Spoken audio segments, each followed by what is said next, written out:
estamos iniciando mais um Fala Psico. A você que nos acompanhará através da gravação do YouTube, uma boa noite.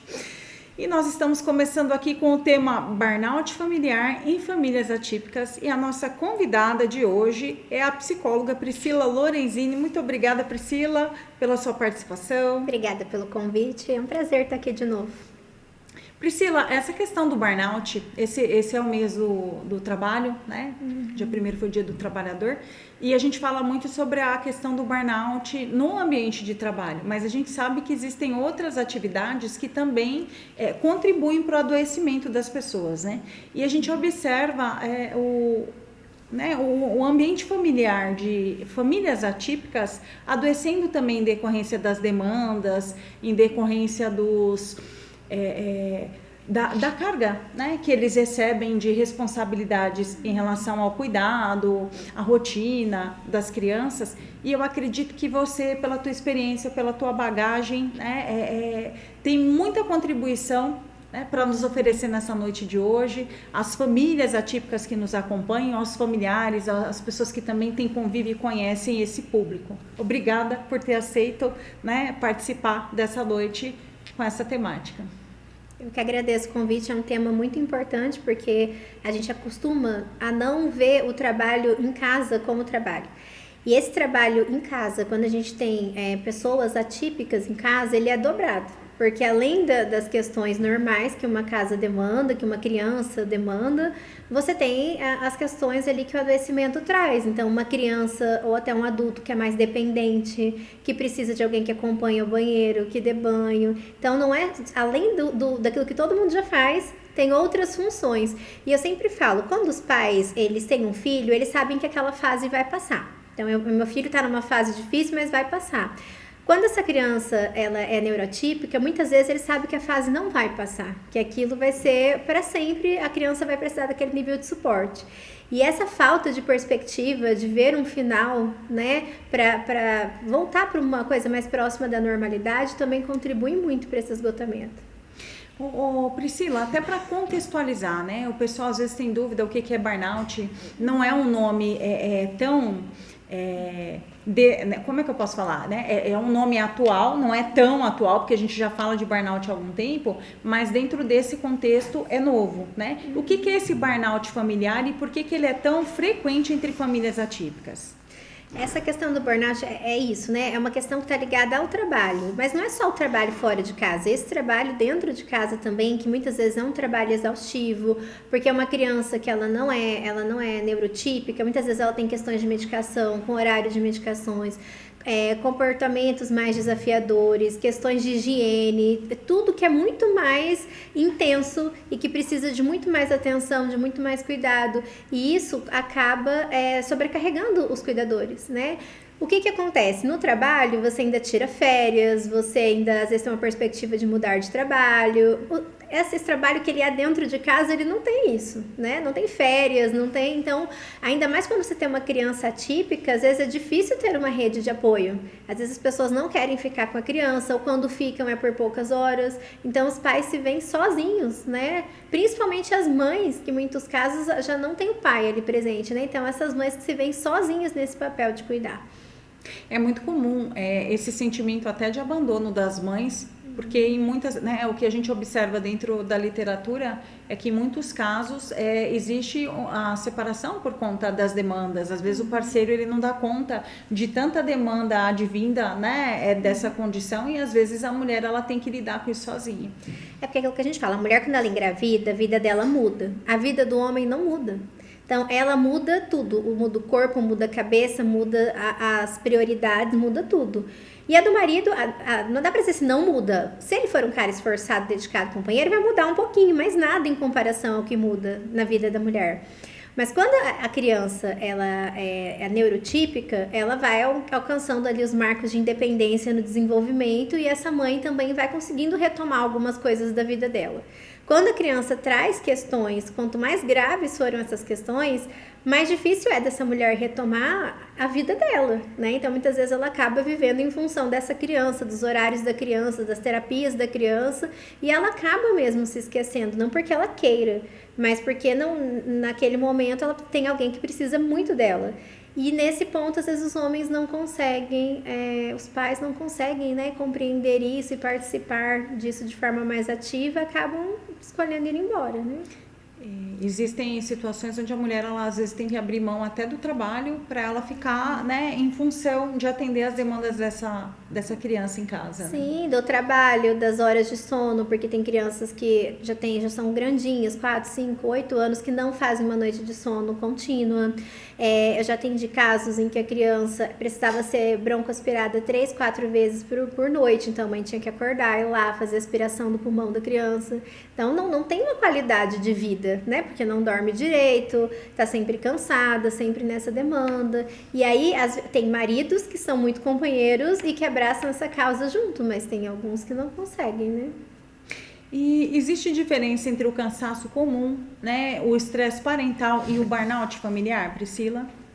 Existe, porque no cansaço comum ali do estresse familiar, você consegue descansar. Então, se você tirar alguns dias de folga, se tiver um final de semana diferente, você consegue repor as energias. Quando você está exposto a essa questão do trabalho, que é um trabalho extenuante durante muito tempo, chega uma hora que o corpo simplesmente ele não recarrega mais, né? É quase como uma bateria de celular. No começo, a bateria acaba, você põe na tomada rapidinho e carrega. Conforme essa bateria vai ficando viciada, ela não só demora às vezes mais para carregar, como ela descarrega bem mais rápido. Porque ela já não tem mais aquela plasticidade que ela tinha antes de poder melhorar, de poder descansar, de poder retomar o que era. Ela tá adoecida. E aí não tem como retomar o que era enquanto você não tratar a causa desse adoecimento, né? E a causa do adoecimento muitas vezes tem relação com essa rotina, né? Essa falta de rede de apoio. Trazer esse olhar para a família é muito importante, porque muitas vezes quando a gente fala, né, de pessoas atípicas, a gente traz muito olhar para a necessidade da pessoa atípica, né, da criança, do adulto, mas muitas vezes a gente negligencia no olhar para a família. A família, ela também passa por processos onde ela também precisa de rede de apoio, ela precisa de acompanhamento psicológico, precisa de assistência, e muitas vezes enquanto sociedade a gente falha nessa assistência, né, Priscila? Isso é uma questão muito importante, porque uma das coisas que contribuem muito para esse burnout não é só a questão do excesso do cuidado, né? Do excesso do trabalho de cuidador ali, mas a questão financeira também, né? Porque uma criança atípica, ela demanda mais gastos. Então, a gente tem mães que precisam trabalhar menos ou que não podem trabalhar, uma criança que dá mais gastos do que uma criança neurotípica e que precisa de mais remédios e que precisa de terapias, e aí essa conta não fecha, né? E aí essa mãe vai adoecendo, por quê? Essa família como um todo vai adoecendo, porque você trabalha, às vezes a criança evolui muito pouco, ou a criança quase estagna, tipo, ela para de perder habilidades, mas ela também não está adquirindo, isso vai dando um desânimo, as contas estão sempre chegando, então é como se você remasse e não conseguisse sair do lugar, né? E quais são os primeiros sinais de alerta, Priscila, de que um cuidador está entrando no esgotamento emocional? O primeiro sinal de alerta é quando a pessoa começa a ficar muito irritada, né? A paciência, ela é uma das primeiras coisas que vai embora. Então, uma pessoa que começa a ficar mais explosiva, mais reativa, mais irritada, com dificuldade de controle emocional. É uma pessoa que começa, às vezes, a ficar deprimida, a questionar a própria vida, o sentido da própria vida, não tem mais perspectivas de futuro, começa a não ter planos mais para o futuro, né? Se sente presa nessa situação. Começa a ter insônia, é muito comum que essas pessoas não consigam ter uma boa noite de sono, acordem se sentindo extremamente cansadas. Esses são, acho que, os principais sintomas, assim. Para você que está nos acompanhando, nós estamos falando sobre o burnout familiar em famílias atípicas, né? O conceito de família atípica, Priscila, para que os nossos ouvintes... Isso. Família típica é quando a gente tem dentro dessa família uma ou mais, né, pessoas que possuem alguma neurodivergência, então possuem algum transtorno, alguma questão neurológica que atrapalha o desenvolvimento dentro daquilo que seria esperado. Então a gente fala assim, mas eu tenho uma criança que é extremamente inteligente, tá? Mas isso não entra, porque para ser neurodivergente precisa ter dificuldades, precisam surgir dificuldades. Então, basicamente, são essas crianças que vão ter um diagnóstico, às vezes é uma, às vezes já vi família que tinha 4 autistas, 4 irmãos com autismo. E aí essa família, ela passa a viver em torno desses tratamentos e desse diagnóstico que essas pessoas trazem, né? Nós vamos agora para um breve intervalo, já já a gente retorna com mais Fala Psico.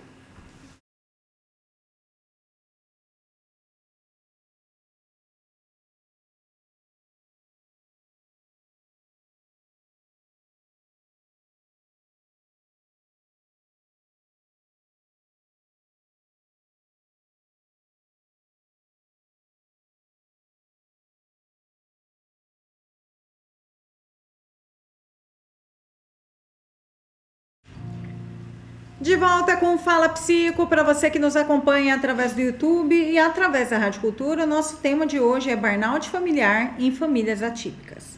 Dando continuidade, a nossa convidada é a psicóloga Priscila Lorenzini, apenas comunicando que o programa de hoje, por ser gravado, não responderá a perguntas que vierem através do WhatsApp ou através do campo dos comentários no YouTube. Priscila, as mães atípicas normalmente dizem: eu não posso adoecer porque o meu filho precisa de mim. O que essa frase revela psicologicamente falando? As mães muitas vezes sentem culpa de não estarem disponível 24 horas por dia para esses filhos, né? Mas se a gente for investigar bem, essa culpa muitas vezes é de ter tido uma criança que não está dentro do padrão de normalidade. Então elas acham que assim, essa criança é minha, meu filho, eu tenho que dar conta de tudo, eu não vou incomodar ninguém. E aí elas não se permitem se cuidar, não se permitem adoecer em razão dessa culpa que está mal elaborada aí. Mas o que acontece? Elas esquecem que se elas morrerem ou se elas realmente não tiverem escolha, tiverem um adoecimento muito grave e tudo, alguém vai ter que assumir os cuidados dessa criança. Então elas são importantes, mas elas também não são insubstituíveis, né? Se dar o direito de ficar doente, de se cuidar é muito importante também. Porque uma criança, ela não é só da mãe, ela é da mãe, do pai, dos avós, dos tios, ela é um pouco de todo mundo ali. Ela precisa ter, essa família precisa também se mobilizar minimamente para auxiliar, né? E quando a família não se mobiliza, Priscila, existem situações onde a pessoa encontra essa dificuldade de ter apoio, né? Já conversei algumas vezes com algumas mães atípicas que elas relatam exatamente isso, que os avós não querem ficar porque a criança tem muita demanda, então a família acaba de certa forma não assumindo esse tipo de responsabilidade. Nesse caso, a gente deveria ter melhores políticas públicas, né? O que hoje essas pessoas, essas mães, elas podem fazer é procurar aquilo que existe perto delas de políticas públicas, sejam serviços de convivência preparados para receber, espaços de recurso, onde elas possam deixar essa criança por algum tempo, procurar talvez fazer vínculo com outras mães que também tenham filhos, né, neurotípicos, ou às vezes a pessoa nem precisa ter um filho neurotípico, só de ter empatia, né? Uhum. E que se disponham também a apoiar dessa forma. Eu sei que na Virei tem um grupo de apoio, por exemplo, para as famílias de autistas, né? Então, procurar esses grupos de apoio. Centros maiores costumam ter melhores recursos para que a criança possa passar o contraturno escolar e tudo mais. Na Virei ainda está engatinhando nesse sentido, mas é importante ir atrás daquilo que já tem. E o cuidador pode estar em sofrimento intenso e ainda assim não perceber, Priscila? Pode, isso é muito comum, porque o que acontece em relação ao burnout? Ele não é um adoecimento que acontece da noite para o dia. Ele é você submeter o seu corpo a um sofrimento e uma exaustão intensa todos os dias, até que o seu corpo chegue num limite e ele, já que a pessoa não para, ele para de alguma forma, né? Então, vão aparecer aí doenças, questões mais graves, crises de pânico, e todo tipo de questão para que a pessoa seja obrigada a se olhar. Mas até que isso aconteça, passa um longo tempo em que a pessoa às vezes já está apresentando sintomas, já está nesse esgotamento, o corpo já está sinalizando, mas ela ainda está funcional, ela ainda se esforça e consegue fazer. Então, ao invés dela falar, opa, peraí, alguma coisa não está bem, eu vou tratar antes que piore, ela opta por continuar fazendo tudo que ela sempre deu conta e ver até onde vai. E não acaba muito bem, né, Dani? E é comum nesses casos, por exemplo, a família, né, o cuidador, seja a mãe, seja o pai, eles julgarem que estão fazendo corpo mole quando eles percebem algum sinal, porque em muitos casos, às vezes a pessoa pode pensar, né, isso é coisa da minha cabeça, ou nossa, né, eu tô sendo fraco, por isso que eu tô sentindo isso, eu tenho que ser mais forte, ou até de sentir esse tipo de cobrança da própria família, que muitas vezes não tem noção de como é a bagagem de cuidar, né, de uma criança atípica. Com certeza, isso acontece e isso também vem muito amarrado nessa questão da culpa, né? Então, tipo, eu tive esse filho, essa filha, veio com essas determinadas dificuldades, eu tenho que ser responsável, eu tenho que dar conta. E aí, dentro disso, a própria pessoa se cobra muito, como se ela não pudesse pedir ajuda, porque o filho é dela, então ela não pode pedir ajuda, ela tem que dar conta de alguma forma.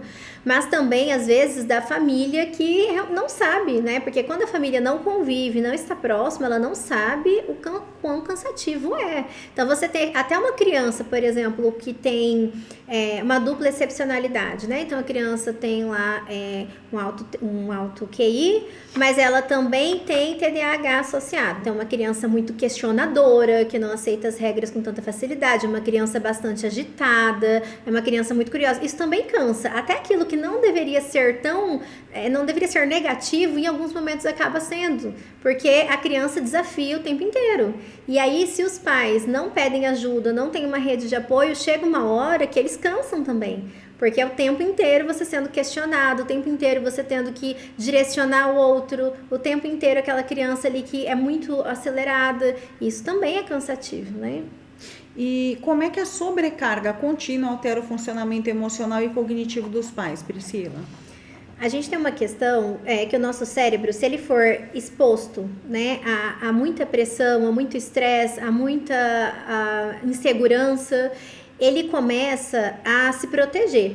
Só que para se proteger, né, porque quando você é exposto uma vez a algo que não foi tão positivo, você foi exposto e se retirou, o teu cérebro ele se recupera. Quando ele está exposto a isso todos os dias, ele começa a funcionar de uma forma diferente, ele começa a funcionar num modo de defesa, né, como se ele estivesse correndo um risco, então ele está ali operando de um modo de defesa.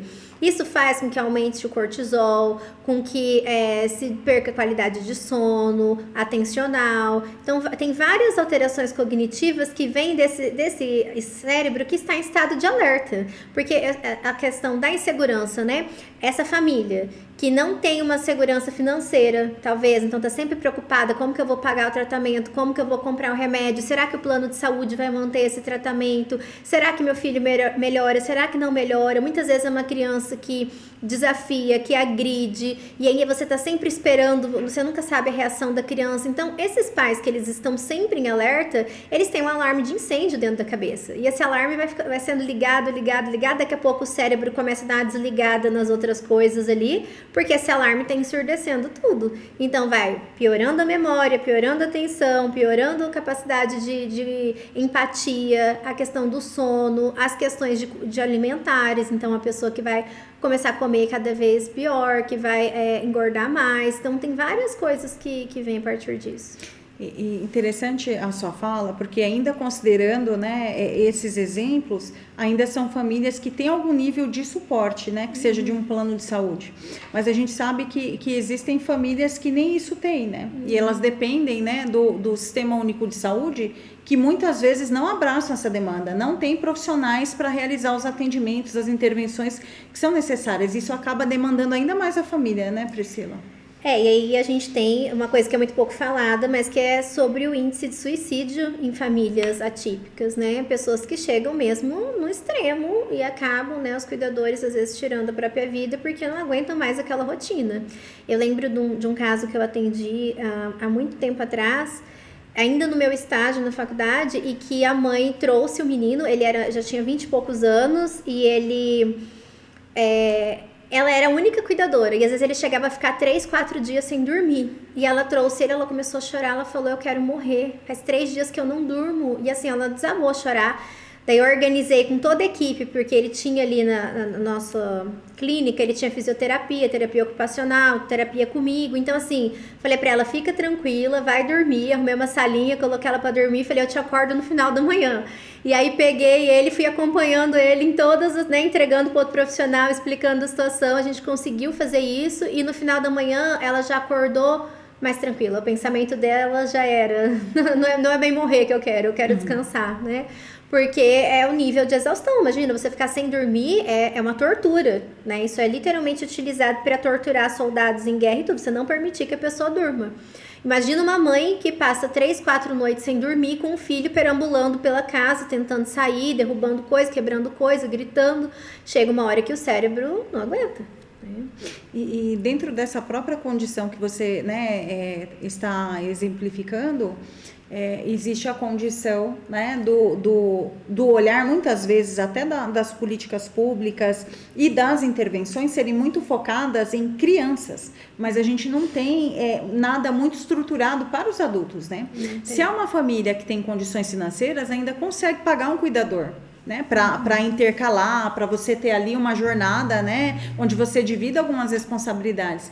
Mas quando a família ela não tem condição financeira, realmente a sobrecarga é só para a família, porque você não tem outro suporte, não tem outro apoio, né? Hoje você ainda tem, né, algumas condições de casos graves onde você ainda consegue deixar, né, por um período na PAI, né? Mas é algo que muitas vezes não é o suficiente para atender a demanda que aquela família tem. Não, com certeza, gente. Às vezes a criança fica meio período ali na PAI ou na escola, mas esse meio período que a criança tá ali é o tempo que essa cuidadora tem de tomar banho, de fazer uma comida, de limpar a casa. Então, quando a criança chega, ela não descansou, ela preparou o ambiente para o retorno dessa criança. E aí ela vai ainda ter toda uma jornada com essa criança antes que ela possa ter algum descanso, né? É por isso que realmente o sofrimento das famílias mais humildes que tem alguém neurotípico é muito maior. Porque os outros pais conseguem, igual você falou, pagar por uma rede de apoio. Conseguem colocar em terapias, conseguem fazer. E quem não consegue, né? Como que faz com essa criança? E eu sempre falo, gente, busquem, pegue os encaminhamentos médicos, os pedidos das terapias, vai na defensoria pública, judicializa para vocês conseguirem os tratamentos, conseguirem pelo mínimo daquilo que for necessário. Porque conforme essa criança cresce, a situação só vai piorar, vai ficar mais difícil, não vai ficar mais fácil. Fica difícil para a criança, né? Porque ela vai se tornando um adulto, né? Um adolescente, um adulto dependente e muitas vezes sem as habilidades que são necessárias ali para que ele, né, tenha um pouco mais de independência. E para a família que fica ali naquela condição de seu suporte integral, né? É aquela questão, uma mãe, enquanto você tem, sei lá, 40 anos e teu filho tem 10, é uma situação. Quando ele tiver 30 e você tiver 60, ele vai ter muito mais força, você vai ter muito menos, ele, né, vai falar muito mais alto, você já não tem tanta força vocal, então assim, é onde aquela imposição que talvez os pais ainda consigam com as crianças através do autoritarismo ali, que é da ameaça e do conter fisicamente, não vai mais existir. Então, se essa criança se tornou um adulto sem tratamento, agressivo e tudo mais, como que essa mãe idosa vai cuidar desse adulto? E nem toda intervenção é só medicamentosa, né? Porque a medicação, ela tem, né, um limite também.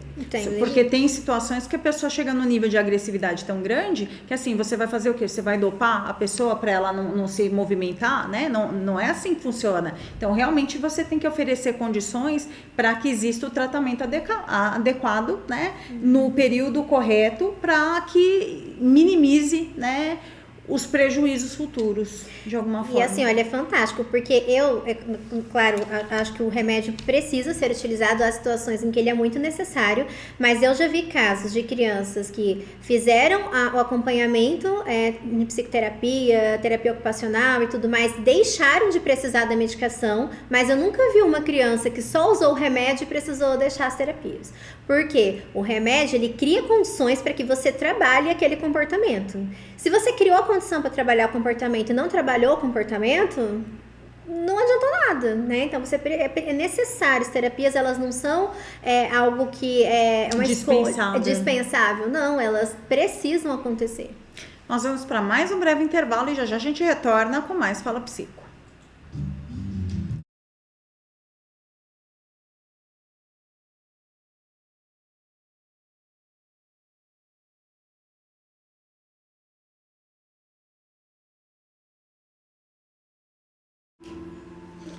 De volta com Fala Psico, o nosso tema de hoje é burnout familiar em famílias atípicas e a nossa convidada é a psicóloga Priscila Lorenzini. Priscila, dando continuidade à entrevista, existe impacto físico do burnout? Né? Quais são os sintomas que costumam aparecer? Além desses que a gente já comentou, né, que são relacionados à parte cognitiva, a questão do sono, a gente pode ter também os sintomas físicos, porque um corpo que ele está sempre muito tenso, ele começa a ter dor muscular, começa a ter uma cefaleia, que é uma dor de cabeça intensa. Às vezes a pessoa desenvolve problemas gástricos por conta da ansiedade ali, o desconforto que ela passa a sentir.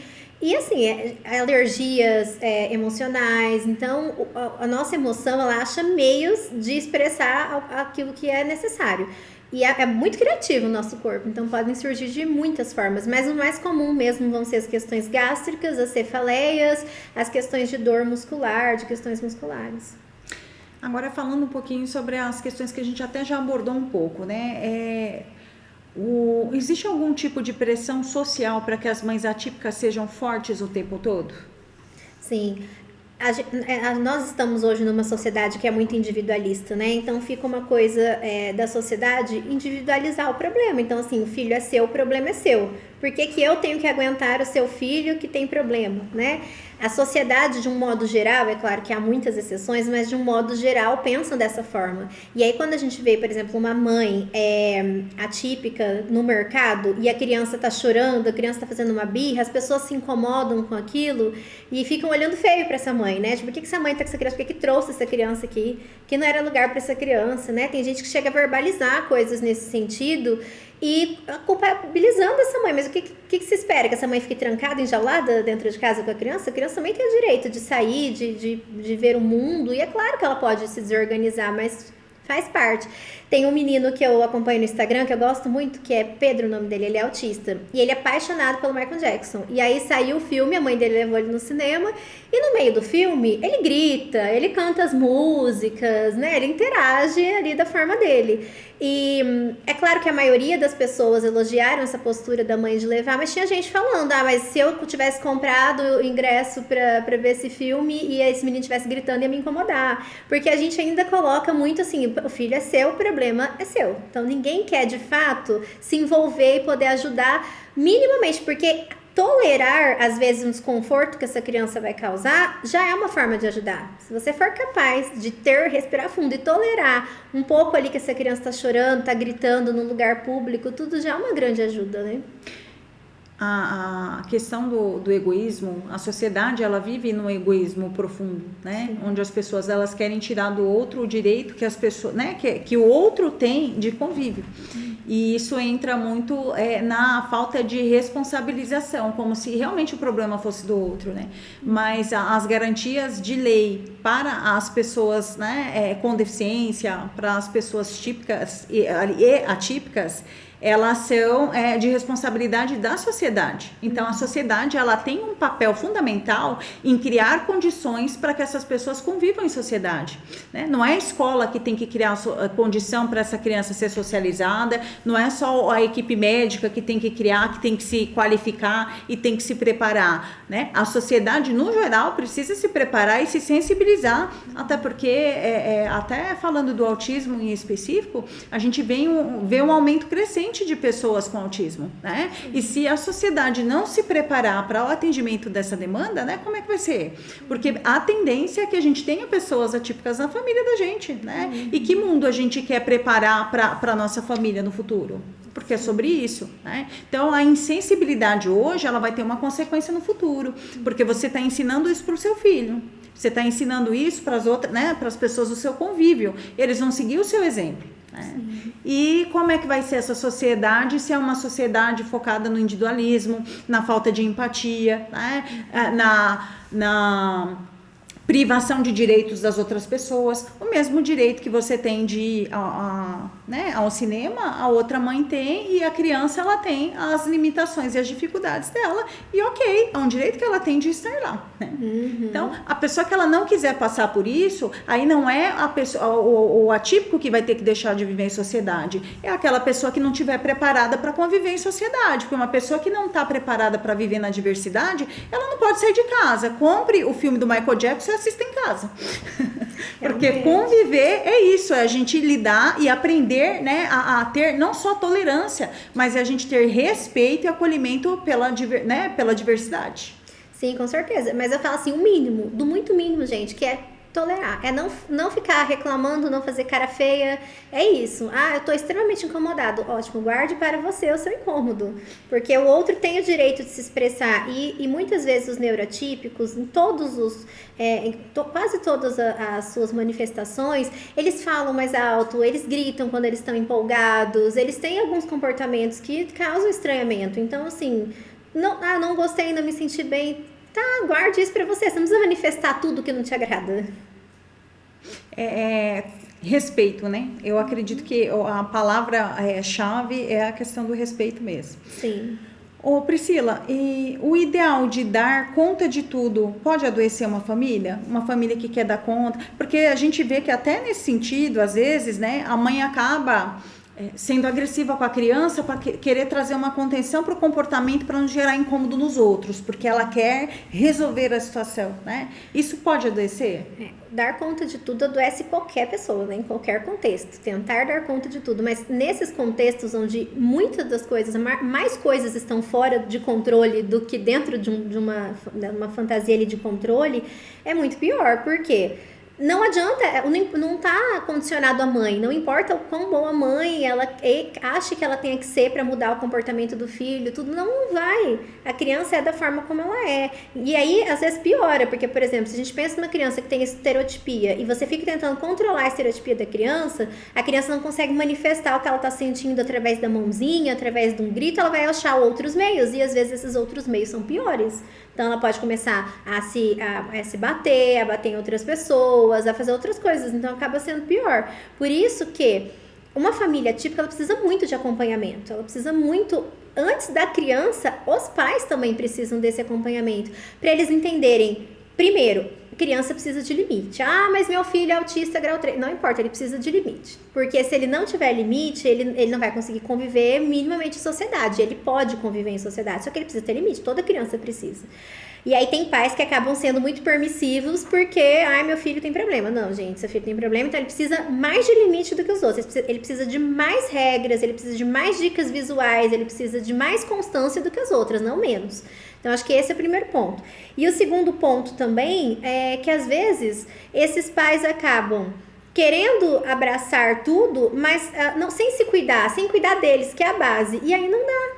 Né? Então, ou dá limites de mais, ou dá limites de menos, não sabe o que fazer, não busca ajuda para si e as coisas não vão se resolver magicamente, né? Os pais também precisam conhecer os filhos e saber até onde eles podem ir, até onde é saudável ir, até que ponto não aqui, não importa se está incomodando o outro, o problema é do outro, não é meu, para poder conviver de uma forma mais tranquila também, né? E como é que a ausência do apoio familiar impacta emocionalmente o cuidador principal, Priscila? A gente até já falou um pouco sobre isso, né? Porque a gente sempre tem o cuidador principal, que é aquele cuidador que ele de fato vai abrir mão da vida dele em prol desse cuidado. Então, é o cuidador que ele é o contato de emergência, é para ele que a escola liga para reclamar, é para ele que os médicos dão as piores notícias ou 1 milhão de explicações, de sugestões, é ele que vai atrás de tudo. E aí essa pessoa, por mais que ela tenha alguma ajuda, a maior carga está sobre ela, né? E até esse conceito de ajuda eu acho um pouco complicado, porque se a gente falar, por exemplo, de uma mãe que ela cuida de um filho atípico, o pai não estaria ajudando, ele estaria fazendo a parte dele. Né? Não é uma ajuda, é fazer a parte dele. Mas a gente ainda entende isso, que não, o pai ajuda, a avó ajuda. Não, gente, as outras pessoas precisam fazer o papel delas enquanto avó, avô, pai, tio, tia, né? Para poder auxiliar. Porque essa pessoa, esse cuidador principal que acaba com toda a carga e ainda tem que pedir ajuda, não tem como adoecer. Ajuda, ela não tinha nem que ser pedida, é cada um fazendo o seu papel, cada um olhando para o cuidador e pensando de que modo eu posso ajudar, antes que essa ajuda precise ser solicitada. A disposição e responsabilidade, né? Sim. Nós vamos agora para mais um breve intervalo, já já a gente retorna com o último bloco do Fala Psico.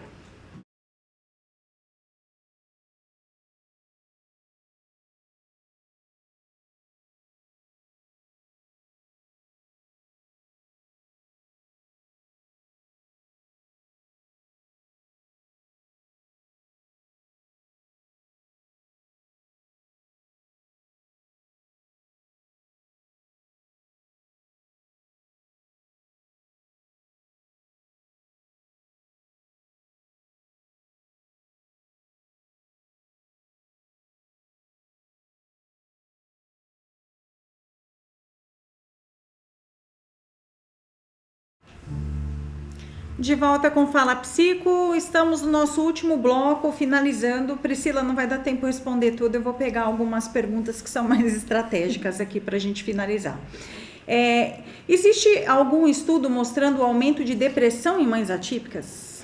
Existem vários estudos mostrando não só o aumento de depressão, mas que as mães atípicas, elas chegam a ter algo que seria semelhante a um estresse pós-traumático.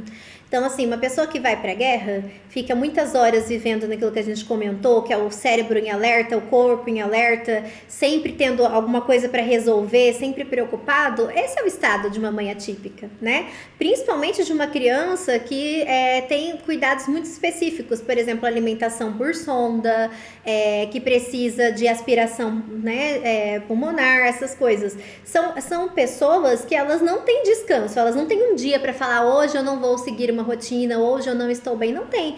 Então isso leva ao corpo a um estado de estresse pós-traumático mesmo, a sintomas, né? Inclusive esse burnout, esse esgotamento, onde o corpo está sinalizando que não suporta mais.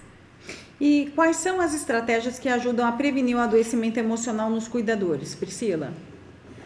Olha, a gente tem o que seria o ideal, né? Mas é que cada família, dentro das suas condições, precisam achar a melhor forma, que é o seguinte: o cuidador principal, ele precisa de algum tipo de ajuda. Ele precisa procurar com um grupo de apoio, nos amigos, na família, algum tipo de ajuda para que ele tenha tempo de cuidar minimamente de si, de olhar minimamente para si. Busquem os terapeutas, os médicos, conversem, porque às vezes a criança não está dormindo, faz ajuste de medicação, faz o que for necessário para essa criança dormir mais, para que você também possa descansar enquanto essa criança dorme, né? E sempre assim, sempre busque os direitos da criança, porque uma criança que ela tem o tratamento, ela vai ter evolução. Por mais grave que seja o grau da condição dessa criança, ela vai ter alguma evolução. Agora, a criança que não tem tratamento adequado, ela não vai evoluir e ela vai piorar. Por quê? Porque ela vai ficando maior, vai ficando mais forte, vai ficando mais difícil de lidar com ela e a perspectiva não é boa. Então, assim, você ter o seu filho recebendo os tratamentos que ele precisa, ter o suporte de uma equipe de saúde, ajuda muito, porque você vislumbra alguma perspectiva de melhora, de mudança. E quando você não tem isso, a coisa que nos sustenta na vida é a esperança. Se a gente perdeu a esperança, o que sobra?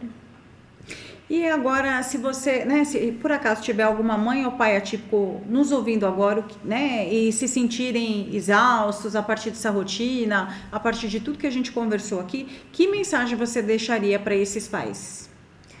Olha, primeiro eu gostaria de dizer que eu sinto muito que vocês estejam passando por isso, né? Quando a gente pensa em filhos, a gente sempre imagina que eles vão ser saudáveis, que vão evoluir, ter algum tipo de sucesso padrão ali na vida, né? E às vezes a gente recebe filhos que têm outras habilidades, que têm outras questões, e a gente precisa aprender a lidar com isso, porque qualquer mãe, qualquer pai precisa aprender a lidar com seu filho.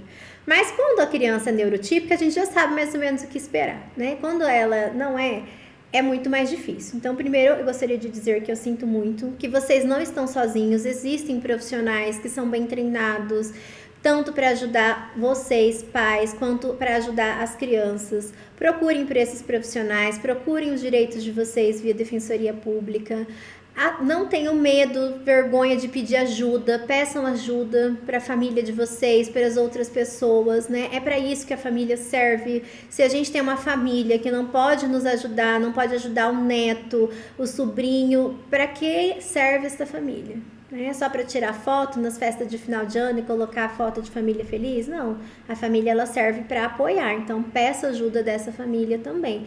Tente criar o máximo possível uma rede de apoio para que você se sinta menos sozinho e menos sobrecarregado. E as famílias que de repente estão em condição de vulnerabilidade social, Priscila, elas têm a possibilidade de recorrer à assistência social, solicitar benefícios de prestação continuada, né? Se elas não tiverem uma renda suficiente para manter a família. Sim, é aquilo. Uma família que tem uma situação dessa, numa condição de vulnerabilidade aí social, é difícil de romantizar muito. Por quê? Ela tem que ir atrás dos direitos dela, ser assistido por cesta básica, pelo benefício de prestação continuada, às vezes até outros auxílios disponíveis. Ela tem que buscar a defensoria pública para conseguir garantir o tratamento, porque a gente sabe que o SUS não oferece tratamento nem para criança com autismo, nem para criança com TDAH, com dislexia, com nada disso. A gente não tem tratamentos específicos para isso no SUS. Então, não em Naviraí, né? Pode ser que em outros lugares, através de universidades, de contratos e tal, a gente possa ter essa oferta. Aqui nós não temos. Então, procurem através da Defensoria Pública os direitos de vocês. Não deixem os filhos de vocês sem tratamento. Ah, mas é que a Defensoria vai demorar. Sim, mas pode ser daqui 2 anos você vai conseguir o tratamento. É melhor do que daqui 2 anos você ainda não ter conseguido tratamento nenhum. Então, assim, busca da forma como for possível, né? Mas tente sempre buscar essa rede de apoio de outras pessoas, de alguma igreja que você frequenta, algum espaço que você frequenta, porque de fato é muito difícil, né? E participar dos grupos de apoio, né, Priscila? Porque Sim. Tem, né, aqui na Naviraí, você já até citou que tem, né, pais atípicos que se reúnem, né, que compartilham informações e não deixa de ser algo para você se sentir mais acolhido, né? Porque são pessoas que entendem as suas demandas, entendem a tua realidade, então você acaba, né, sentindo um acolhimento maior, né, quando alguém tem uma dor muito semelhante àquela que você também está passando, né? Às vezes falar não vai resolver, mas alivia, né? Então você ter esse lugar de poder falar sobre as dificuldades que você passa, de poder ouvir sem romantizar, porque a internet mesmo romantiza muito essas coisas, de autismo, de TDAH, é muito romantizado. E, gente, não existe um transtorno se não tem prejuízo, se não tem sofrimento, não existe. Então, há um sofrimento, há uma dificuldade, maior ou menor grau. Então, não adianta a gente sair romantizando tudo, né? Há momentos em que os pais estão cansados, estão estressados. Há dias que, às vezes, eles pensam em acabar com tudo. Há dias que eles podem pensar que se essa criança não existisse, a vida seria mais fácil. E eles não pensam isso porque eles são ruins ou porque eles não amam os filhos. É porque eles estão sobrecarregados, eles estão cansados. Então, é importante ter espaços onde vocês possam falar sobre isso também sem serem julgados.